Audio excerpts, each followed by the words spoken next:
for one, am grateful, Mrs. Bush, that they are finally bringing civilization to this savage land. I could not agree with you more, my dear. My daddy settled this land, and I know he'll be looking down on us, pleased at how we help the natives. Yes, they've lost their land, but they've gained access to heaven.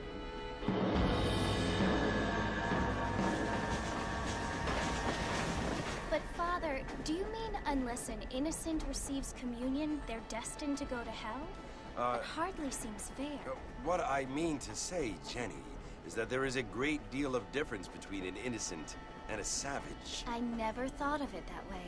Yes, they lived like animals, but they're happier now.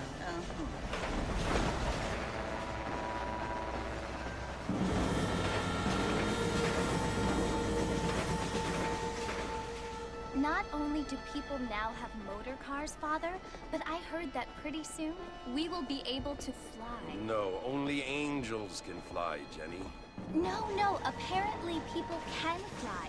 Didn't you hear? Out in Kansas, a man even got a car to fly. I hardly think so, Jenny.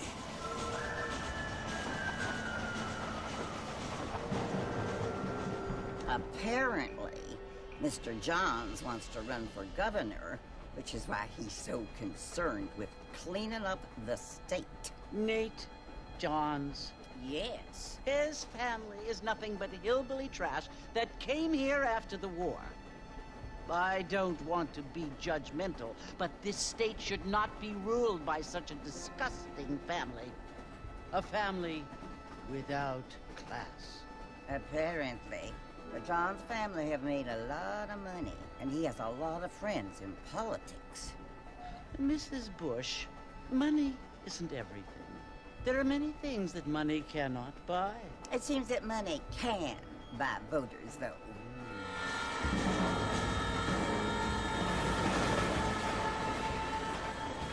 What you must remember, my dear, is that we have been brought here to spread the word.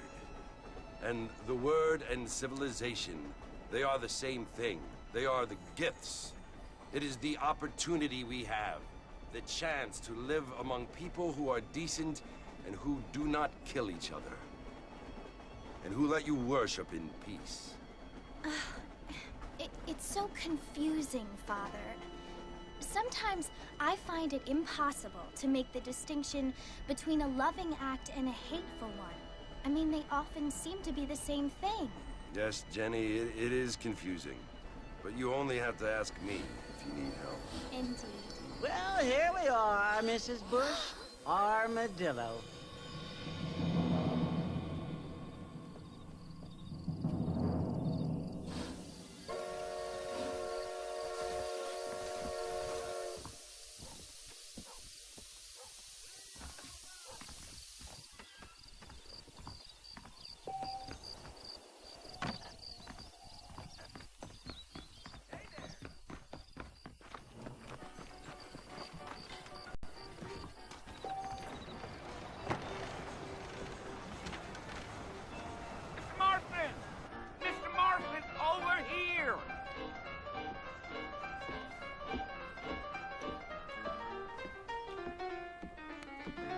Must be John Marston. Sometimes.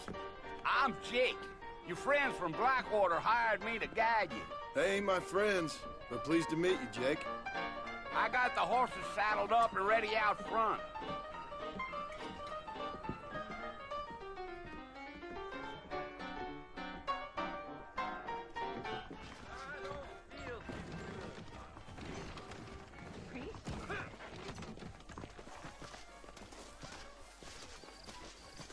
Hello there. Hello? Well, here, let's mount up and hit the trail. Easy on the spurs now. We don't need to draw undue attention. Whoa now.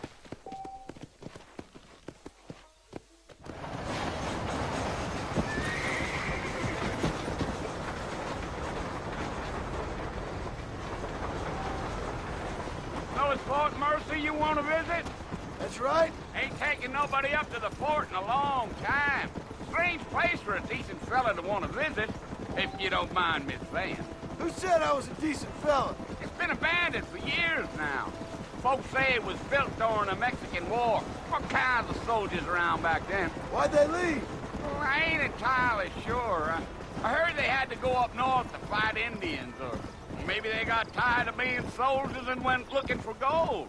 You know how things is. So what are you doing up at the fort? I'm looking for an old friend. Well, like I says, you ain't gonna find many folk around those parts these days. Those you do find are about as sociable as most rated back to you. I mean, I ain't one to judge a man by the company he keeps, but... Well, he ain't been friends for a long time.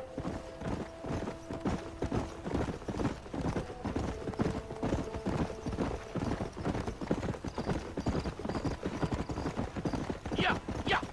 Are you planning on spending any time in Armadillo, Mr. Marston? I doubt it. I ain't planning on staying very long. Well, if you're fixing for some female company, you can do a lot worse than Armadillo. Fine as cream gravy they are. Not like Thieves' Landing. Dang, those girls ain't even fit for a drinking man to hold up with. I'm a married man, I'm afraid. Ain't we all? Gee-up.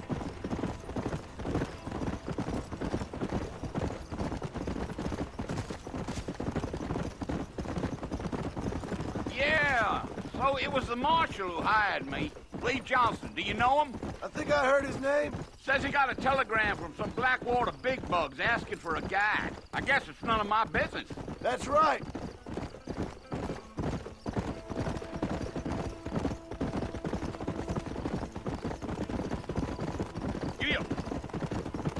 You ain't very talkative, are you? Nope. I'm just chewing the dog, mister. It's how I am. I don't mean nothing by it. Trust me. There's things you're better off not knowing. I'll tell you, Mr. Marston, those coyotes eat better than I do. Almost there, Mr. Marston. Just over this hill.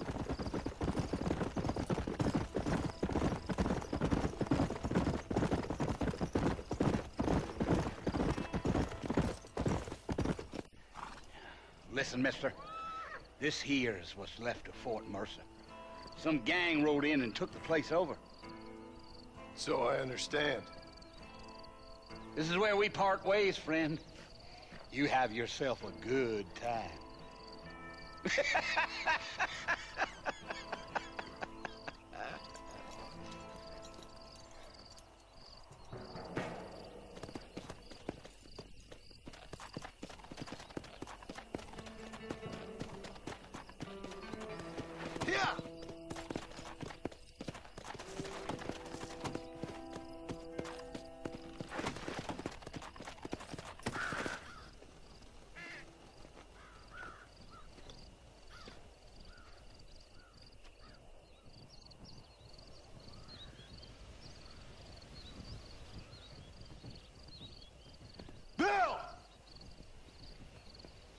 I've come for you! Bill Williamson! Come out here right now! Go away now, John. Don't make me kill you. Nobody needs to kill anyone, Bill. You must think I was born yesterday. You always did think I was an idiot. That ain't fair, Bill. You were as my brother. I've come to try to save you. Oh. Do I look like I need saving? Bill, please. They want to kill us all. I can help you. Well, you never tried to save me before. You only seemed to save yourself.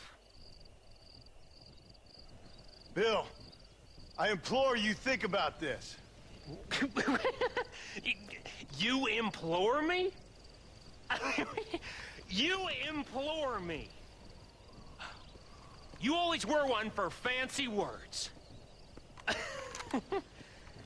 Oh. Well, things are different now, John. Now I'm in charge! No more Dutch! And no more you. Implores. I implores you to go back and tell them to send someone just a little bit more impressive next time. Well? Oh. Poor John.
Well, you're alive.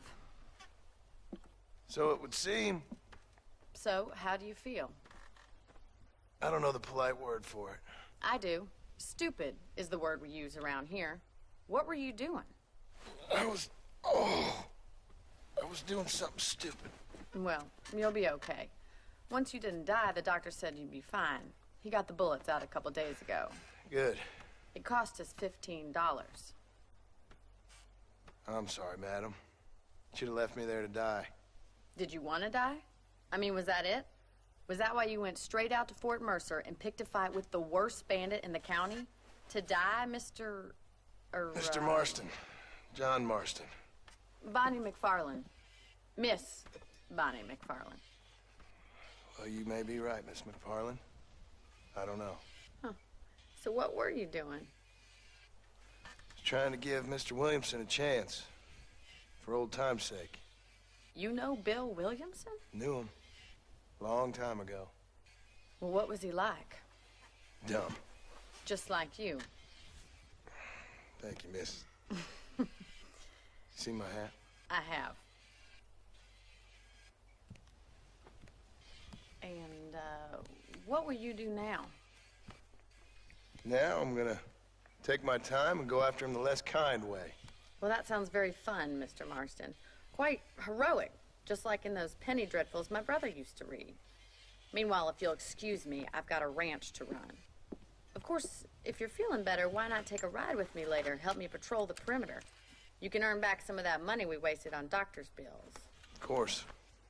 And thank you for saving my life, I mean. Next time, Mr. Marston, I strongly recommend you don't try to lose it quite so earnestly. I'll bear that in mind.